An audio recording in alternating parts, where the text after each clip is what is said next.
আসসালামু আলাইকুম। HTML basic কোর্সের আরো একটি ভিডিওতে আপনাদের স্বাগতম।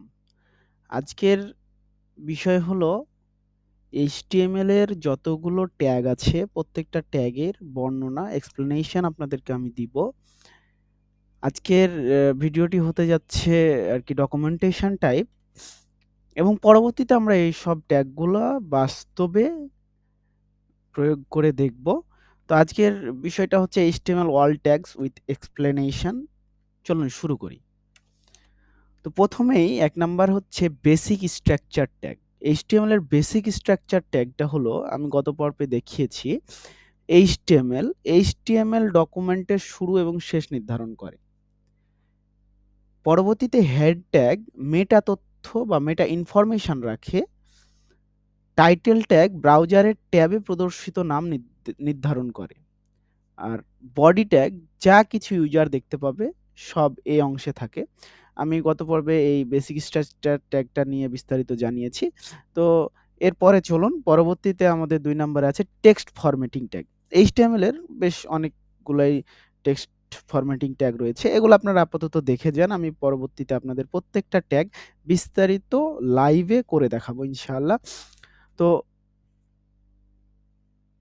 টেক্সট ফরম্যাটিং ট্যাগের ১ম এ রয়েছে H1 থেকে H6 অর্থাৎ H1, H2, H3, H4, H5, H6 এই ৬ টা ট্যাগকে বলা হয় হেডিং ট্যাগ।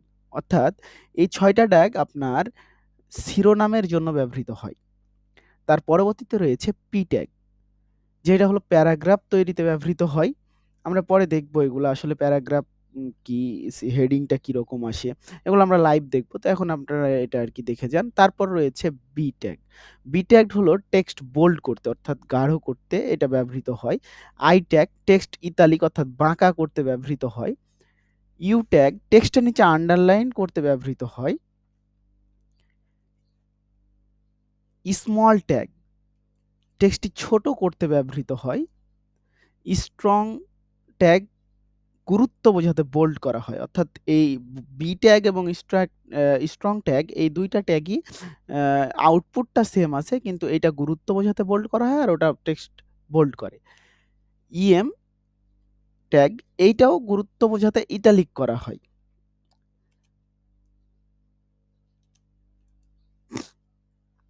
তারপরে রয়েছে মার্ক ট্যাগ। মার্ক ট্যাগ টেক্সটটা হাইলাইট করতে ব্যবহৃত হয় এবং তার পরবর্তীতে রয়েছে সাবস্ক্রিপ্ট ট্যাগ। এই সাবস্ক্রিপ্ট ট্যাগটা টেক্সটকে সাবস্ক্রিপ্ট করতে ব্যবহৃত হয়। যেমন ধরেন আমরা বিভিন্ন সময় আ রসায়নের বিভিন্ন অণু লিখি। সেগুলো হলো H2O এইরকম আরকি। অর্থাৎ টেক্সটকে নিচের দিকে নিয়ে আসে সাব এবং আ সুপারস্ক্রিপ্ট ট্যাগ যেইটা এইটা টেক্সটকে অর্থাৎ স্কোয়ার দিতে, কিউব দিতে অর্থাৎ পাওয়ার দিতে ম্যাথমেটিক্যালি যদি বলি ব্যবহার করা হয়। তো এগুলো আমরা দেখব পরবর্তীতে। পরবর্তীতে আমরা যাই ৩ নাম্বার যেটা সেটা হলো লিঙ্ক অ্যান্ড নেভিগেশন ট্যাগ। আমাদের ওয়েবসাইটে বিভিন্ন জায়গায় লিঙ্ক করতে হয়। লিঙ্ক এক পেজ থেকে আরেক পেজ, তারপরে এক জায়গা থেকে আরেক জায়গা। এইসব লিঙ্ক যে সকল বিষয়গুলা সেগুলা এ ট্যাগ দিয়ে করা হয় এবং এ ট্যাগ এগুলা নিয়ন্ত্রণ করে। তো এ ট্যাগটা ব্যবহার করে হচ্ছে লিঙ্ক তৈরি করতে ব্যবহৃত হয়। এরপর আছে ন্যাভ মেনু বা নেভিগেশন লিঙ্কের জন্য ব্যবহার করা হয়। পরবর্তীতে আমরা যাই ৪ নাম্বারে রয়েছে ইমেজ এবং মাল্টিমিডিয়া ট্যাগ। এই HTML এর ইমেজ এবং মাল্টিমিডিয়া ট্যাগের মধ্যে ১ম এ রয়েছে IMG ট্যাগ। এটা দিয়ে ছবি দেখাতে ব্যবহৃত হয়। অর্থাৎ আপনি ওয়েবসাইটে যেকোনো জায়গায় ছবি দেখাতে গেলে আপনাকে ইমেজ ট্যাগটা ব্যবহার করতে হবে। এরপর রয়েছে অডিও কন্ট্রোল এবং ভিডিও কন্ট্রোল। এগুলা অডিও ফাইল যোগ এবং ভিডিও ফাইল যোগ করতে ব্যবহৃত হয়। আ আসলে এগুলা কন্ট্রোল করতেই ব্যবহৃত হয় অডিও ফাইল এবং ভিডিও ফাইল উম প্লে এবং পজের জন্য। এরপর রয়েছে সোর্স অডিও বা ভিডিও। এর মাধ্যমে একাধিক ফাইল ফরম্যাট যোগ করতে ব্যবহৃত হয়। তো আমরা পরবর্তীতে ফাইলগুলো অবশ্যই যোগ করে দেখাবো আপনাদের। তারপরে রয়েছে ৫ নাম্বার লিস্ট ট্যাগ। লি এইটা অত্যন্ত গুরুত্বপূর্ণ ট্যাগ HTML এর ভিতর। ১ম এ আমরা যেটা দেখছি সেটা হলো UL ট্যাগ অর্থাৎ আনঅর্ডারড লিস্ট। এটা বুলেট পয়েন্ট লিস্ট তৈরি করে। তারপর রয়েছে ওএল ট্যাগ, অর্ডার লিস্ট অর্থাৎ সংখ্যা আকারে লিস্ট তৈরি করে। এরপর রয়েছে এলআই, লিস্ট আইটেম নির্ধারণ করে, অর্থাৎ লিস্ট আপনার আনঅর্ডার লিস্ট বা অর্ডার লিস্টের ভিতর কতগুলো লিস্ট আইটেম থাকবে এটা নির্ধারণ করে। এরপর কিছু ট্যাগ রয়েছে, সেইটা হলো ডিএল ট্যাগ। এটা বর্ণনামূলক লিস্ট তৈরি করে, অর্থাৎ বর্ণনামূলক বলতে আমি আপনাদেরকে যেটা বলি, কোনো একটা লিস্টের টার্ম থাকে এবং টার্মের বর্ণনা থাকে, এইরকম বিষয়গুলো। তো এই লিস্টের টার্মটা আবার উল্লেখ করে ডিটি ট্যাগ, এবং টার্মের যে বর্ণনা মানে কোনো একটা কিছুর বর্ণনা দেয় সেইটা দেয় আর কি ডিডি ট্যাগ।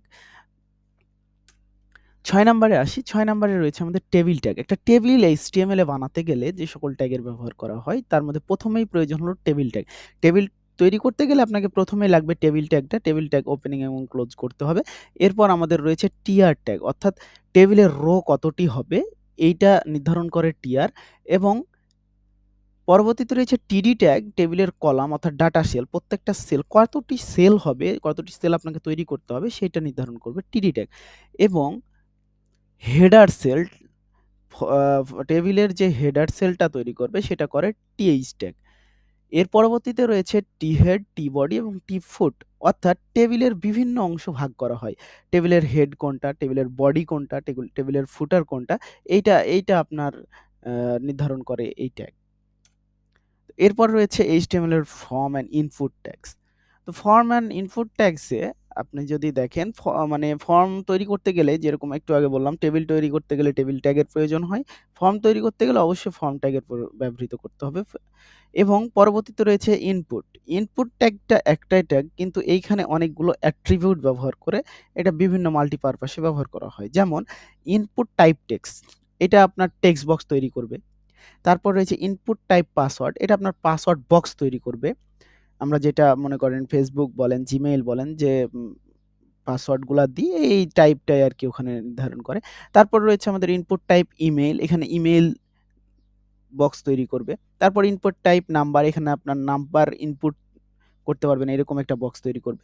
তারপর রয়েছে ইনপুট টাইপ রেডিও, অর্থাৎ রেডিও বাটন তৈরি করবে। অর্থাৎ রেডিও বলতে গোল বাটনই বোঝায়। তারপর রয়েছে ইনপুট টাইপ চেকবক্স, অর্থাৎ আমরা যেটা বিভিন্ন ওয়েবসাইটে দেখতে পাই, চেকবক্স স্কোয়ার আকারের, ক্লিক করলে টিক চিহ্ন ওঠে। এইরকম আরকি চেকবক্স তৈরিতে ব্যবহার করা হয়।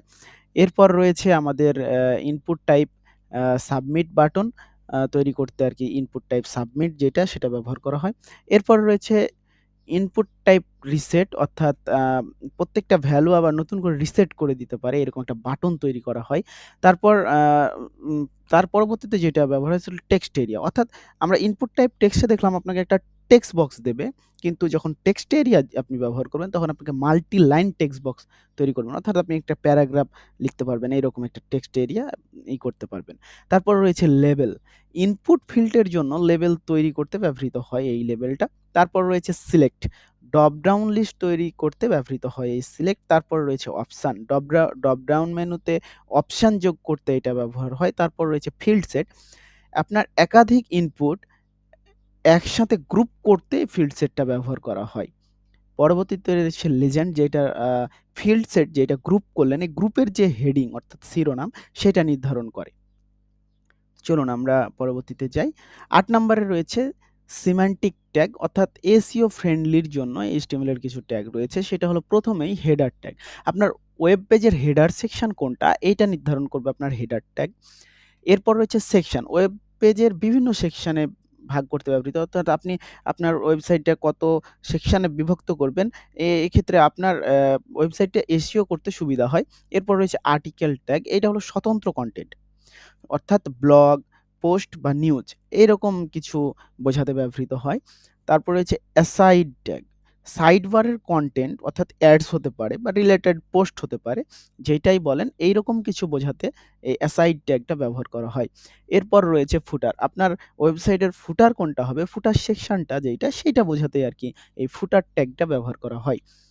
এবার চলুন আমরা ৯ নাম্বারে দেখি। ৯ নাম্বারে রয়েছে আমাদের আদার ইউজফুল ট্যাগ, অর্থাৎ HTML এ এই ট্যাগগুলা মারাত্মক ব্যবহৃত হয় এবং বহুল ব্যবহৃত হয়। তাতে ১ম এ রয়েছে ডিভ, যেটা ব্লক ব্লকের মতো এলাকা তৈরি করতে ব্যবহৃত হয়। অর্থাৎ আপনার একটা ওয়েবসাইটের জায়গা নির্ধারণ করতে, ব্লক তৈরি করতে ডিভটা মানে অতিরিক্ত ব্যবহার করা হয়। শুধু এইভাবেই বলবো। পরবর্তীতে যখন আমরা দেখব যে না, আমাদের প্রত্যেকটা কাজে ডিভের প্রয়োজন রয়েছে। এরপর যদি আমাদের কোনো ইনলাইন জায়গা তৈরি হয়, মানে ইনলাইন জায়গার প্রয়োজন পড়ে যে না, আমার ব্লক প্রয়োজন নাই, আমার অল্প একটু জায়গা হলেই হবে। এরকম কাজের জন্য আমরা স্প্যান ব্যবহার করতে পারি। তারপর রয়েছে আমাদের ব্রেক ট্যাগ।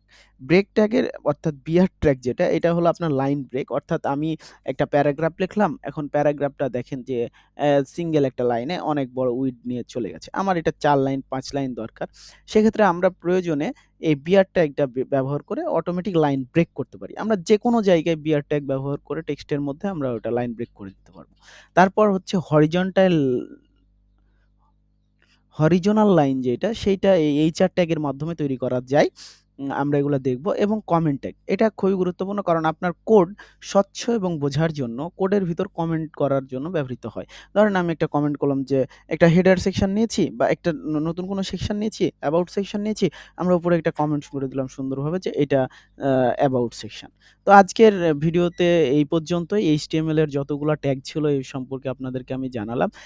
পরবর্তী ভিডিওতে প্রত্যেকটা ট্যাগের আ বর্ণনা সহ আমরা লাইভ দেখব ইনশাআল্লাহ। তো আজকের ভিডিওটি এই পর্যন্তই। আল্লাহ হাফেজ।